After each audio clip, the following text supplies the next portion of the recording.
তফসিল নিয়ে আপাতত আমাদের কোনো আপত্তি নাই, আমরা এটাকে স্বাগত জানাচ্ছি। আর যদি আমাদের আরও ডিপ ডাউনে আমরা পর্যালোচনা করে যদি কোনো আরও আপত্তি থাকে বা কিছু বিষয় থাকে, আপনারা জানেন যে সংস্কারের পক্ষে আমাদের একটি জোট হয়েছে, সে জোটকে নিয়ে আমরা ইনশাল্লাহ আলাদা একটা প্রেস ব্রিফিং করব।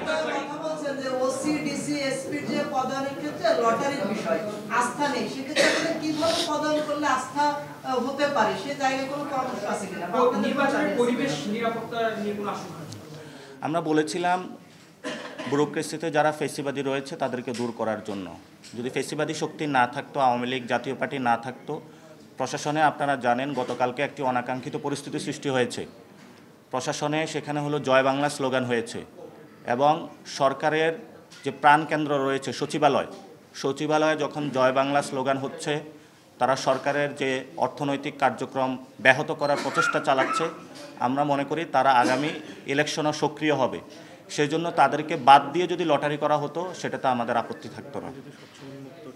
এজন্য হলো প্রশাসন আওয়ামী মুক্ত করতে হবে সরকারকে, তারপরে তারা যদি লটারি অথবা নিউট্রাল একটা সিস্টেমে যায়। এখন তো সোর্সের মধ্যে ভূত রয়েছে, তো ফলত আপনি ভূত রেখে যদি সেটাকে যতই আপনি উল্টানোর ব্যবস্থা করেন না কেন, ভূত তো মাঝে মধ্যেই হলো সেই পক্ষে কাজ করার জন্য প্রচেষ্টা চালাবে।